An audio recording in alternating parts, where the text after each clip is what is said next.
Oof, this is taking so long. Let's hit the nail on the head. Okay, show me the nail. Oh my god, wait, no, come on. This is an idiom. Idiom? Forget it. Oh, you know what? Everyone's using the new AI tool. I think we should jump on the bandwagon. Jump on the wagon? Which wagon? Jump? Let's go. No, that's an idiom. Idiom? Yes. Idioms are really useful. First of all, native speakers use idioms all the time, naturally. So if you want to be able to understand them, then you must learn idioms. And second of all, if you learn to use idioms as you speak, you will end up sounding more like the native speakers. And that means you will sound more naturally. So, two good reasons as to why you should learn idioms. Okay, now in this lesson, we're going to learn 15 advanced daily idioms that you must know. Are you ready? So, let's hit the ground running. The record label really hit the ground running too. You hit the ground running, you don't look back, huh? You've hit the ground running every place we've ever gone. To hit the ground running means to start something effectively and quickly. She hit the ground running on her first day at the new job. She hit the ground running. That means she started immediately and effectively. Okay, now, are you ready to jump on the bandwagon? Jump on the bandwagon! Just jump on the bandwagon. Well, you and I have to do some damage control before they jump on the bandwagon. To jump on the bandwagon has nothing to do with jumping or the bandwagon. That is the complexity of idioms. They have certain words and they're saying something that the literal translation has nothing to do with the real idiomatic meaning of it. But to jump on the bandwagon means to join a popular trend, something that everybody is doing these days, and now you decide to join them. You say, hey, this is a popular trend, everybody's doing it these days, I might as well do it. Let's join them. Let's jump on the bandwagon. Let's say there is a popular TV show and everybody's talking about that TV show. You might want to start watching it as well so that you can understand what they're saying and you can join the conversation. Everyone's watching that show. I had to jump on the bandwagon. I had to join this trend. Have you ever thrown someone under the bus? I hate to throw her under the bus. So you're just gonna throw her under the bus? No. Who do you think she's gonna throw under the bus then? No, we're not really talking about throwing someone under a bus. We're talking about blaming someone else for something that you were responsible for. So you've dropped the ball. By the way, dropping the ball means making a huge mistake. You've dropped the ball, you've made a mistake, and now you want to save yourself. And then you look around and you say, hey, it wasn't me. It was him. He did it. You are throwing him under the bus. You're blaming someone else to save yourself. He threw me under the bus during the meeting to look better. It means he sacrificed me. He blamed me for something he had done. By the way, if you want to have the full list of all of these idioms in one PDF file, you can simply click on the link above my head and download it for free. I just need your email address, your name, and your country so that I can send the PDF file to you. So go ahead and download it. It's very useful if you want to review this lesson. Let's go to the next one. So she decided to bite the bullet and... I'm afraid we'll just have to bite the bullet on this thing, Clive. And We gotta just bite the bullet on this thing. yeah. Now, if you bite a bullet, it may hurt your teeth. It's not something pleasant. Now, that's kind of the meaning of this idiom. To do something which is not pleasant, but you have to do it. Let's say you were fined for driving very fast and you have to pay it. Because if you don't make the payment on time, what happens is they may charge you twice the amount or 3 times the amount. So what's the logical move here? The logical move is to do the hard thing and pay the fine on time. The logical move is to bite the bullet. Look at this sentence. I bit the bullet, past of bite is bit. I bit the bullet and paid the fine. I did something painful, but I had to do it. All right, guys, now it is time to cut corners. Every time you could have shown up, you just cut corners, and I'm sick of it. But you should know, Mr. Cray has cut corners and ignored sound science to get where he is. Yeah, if I weren't trying to cut corners and make things easy on you. No, we're not talking about actually cutting anything. To cut corners means to do something quickly and cheaply in a way that you are sacrificing quality. You just want to get the work done. You don't care about the quality. You just want to get over with it. That is cutting corners. Look at this example. They cut corners building the house, and now it's falling apart. They didn't do a good job. They just wanted to do a quick job. They just wanted to finish building the house. And now they've sacrificed quality. The house is falling apart. Oh, I got my salary. Should I buy a Lambo or a Ferrari? I'm on the fence. God damn it, I was on the fence about it, but I think I might just keep it now. I didn't tell you because I've been on the fence about it. Everyone's flipping out about it, but you know I'm still on the fence at best. To be on the fence means to be indecisive. You are unable to make a decision. You cannot decide, should I go with this or should I go with that? Should I choose the Lamborghini with my salary or should I go with Ferrari? Well, Lamborghinis are fast, but Ferraris are cool. Which one? I'm on the fence. I cannot make a decision. Let's say I want to go to a party, but I'm not sure whether I should go or I should stay at home. I'm on the fence. Look at the example. I'm on the fence about whether I should go to the party or not. I cannot make a decision. But do you know why I'm on the fence about going to the party or not? Well, I wasn't invited. It really made me sad.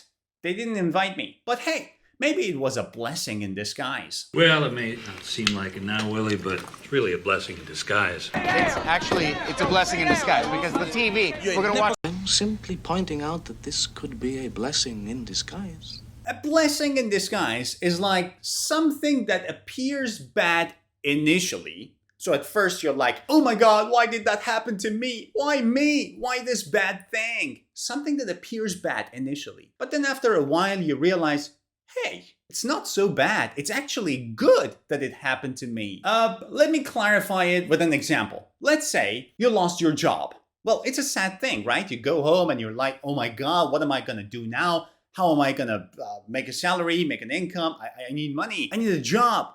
Why did this happen to me? But then, as a result of losing your job, you start your own business and you get rich. Now, looking back, are you sad that you lost your job? You were sad because initially it was a bad thing, but eventually you turned out fine. You started your own business and now you're rich. So it wasn't a bad thing after all, right? It was a blessing in disguise. It was something good which appeared bad.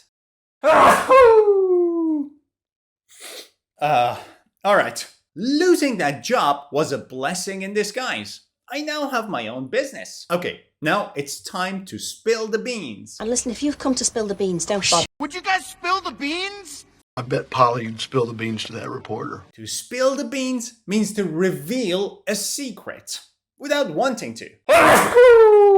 Let's say there was a surprise party and nobody's supposed to talk about the surprise party, right? It's a surprise. But then you accidentally reveal it. You accidentally talk about the surprise party in front of the person for whom you're throwing the party. Let's say it was Jane's birthday and you wanted to have a surprise birthday party for Jane. Let's say Jane is here and then you look at Jessie and you say, hey Jessie, by the way, what did you get for Jane's surprise birthday party? Oh my God, I spilled the beans. I revealed a secret. He spilled the beans about the surprise party. All right, now look at this. This is a rabbit. And rabbits usually dig holes in the ground. They go down. Now, have you ever gone down a rabbit hole? He went down a rabbit hole. Hey, Eddie, maybe you went down a rabbit hole. I don't have time to go down a rabbit hole of complicated theories with you.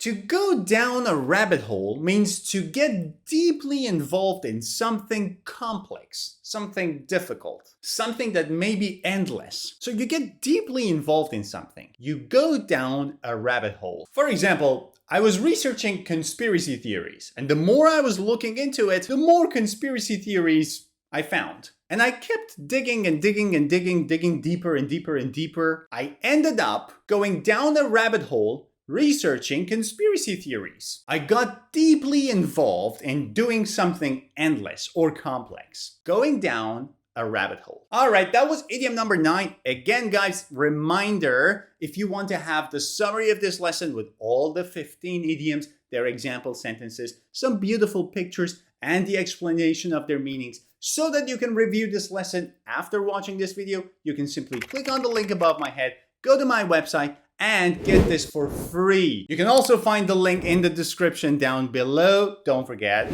Let's continue. All right, I'm gonna put my money where my mouth is. I'm gonna put my money where your mouth is.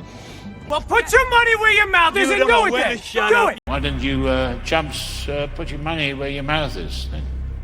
Put your money where your mouth is means to back up what you said with action.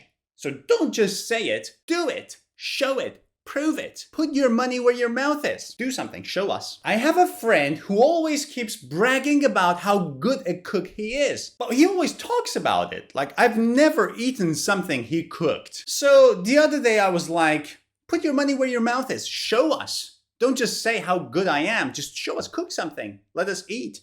And let us see if you are actually as good as you say you are. He kept bragging about his cooking skills, so I told him to put his money where his mouth is and cook us something so we can eat and decide. All right, guys, it is time to jump the gun. Don't want to jump the gun until we weigh all three. He jumped the gun, but I have his promise, Harvey. Let's not jump the gun here. If you jump the gun, you act too soon. Let's say there is a soccer match this weekend and you want to buy tickets, but you are not sure whether you are in town this weekend or not. So if you buy the tickets before you are sure that you're gonna be in town, you have acted too soon, right? You're not sure if you can make it to the match. So if you buy the tickets too soon, you have jumped the gun. Look at this example. I think we've jumped the gun by buying the tickets. We don't know if we can go.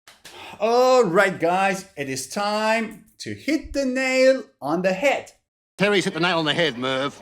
Whoever carries the message has to hit the nail on the head. You hit the nail on the head then. To hit the nail on the head means to do or say something that is exactly right. I think Mike hit the nail on the head when he said that what's lacking in the company is a feeling of confidence. What Mike said was really accurate. He identified the problem, which was lack of confidence, and he mentioned it. He hit the nail on the head. He did something, or he said something which was absolutely correct. You know what they say? You should take everything you hear these days with a grain of salt. So, whatever he told you about me, I'd take it with a grain of salt. You gotta take it with a grain of salt. You should probably take it with a grain of salt, though, because With a grain of salt. To take something with a grain of salt means to be skeptical and not take something too seriously. Take it with a grain of salt. It means even if you accept it, just be skeptical, question it. Don't be too sure. For example, most contents generated these days are either with AI or deepfake apps. So you must take everything you see or hear with a grain of salt. It means you must be cautious. You must be skeptical, and you must not take everything so seriously before you are certain. Take everything with a grain of salt. Be doubtful. Be skeptical. All right, next one. Looks like you boys caught between a rock and a wet place. We are all caught between a rock and a hard place now, honey. Well, it seems once again you're caught between a rock and a crazy place. Now, a rock is a hard thing, and a hard place is obviously hard. It's a hard place. If you are caught between a rock and a hard place, you are facing two difficult choices. This is a difficult choice. This is also a difficult choice. Two difficult choices, and I am caught between a rock and a hard place. Let's say I'm invited to my best friend's party, and at the same time, I need to finish my homework for tomorrow. If I go to the party, I will miss my homework, and my teacher will kill me. If I stay home and do my homework, well, my teacher will be happy, but my best friend will kill me. Two difficult things, two hard choices. I was caught between a rock and a hard place. Either miss my friend's party or fail my homework. All right, guys, that was idiom number 14. If you have enjoyed this lesson, don't forget to give it a thumbs up. And if you're new to my channel, click subscribe. Let's move on to the final idiom of the day. So it wasn't scimitar they were trying to sweep under the rug. Sweep it under the rug. Sweep it under the rug.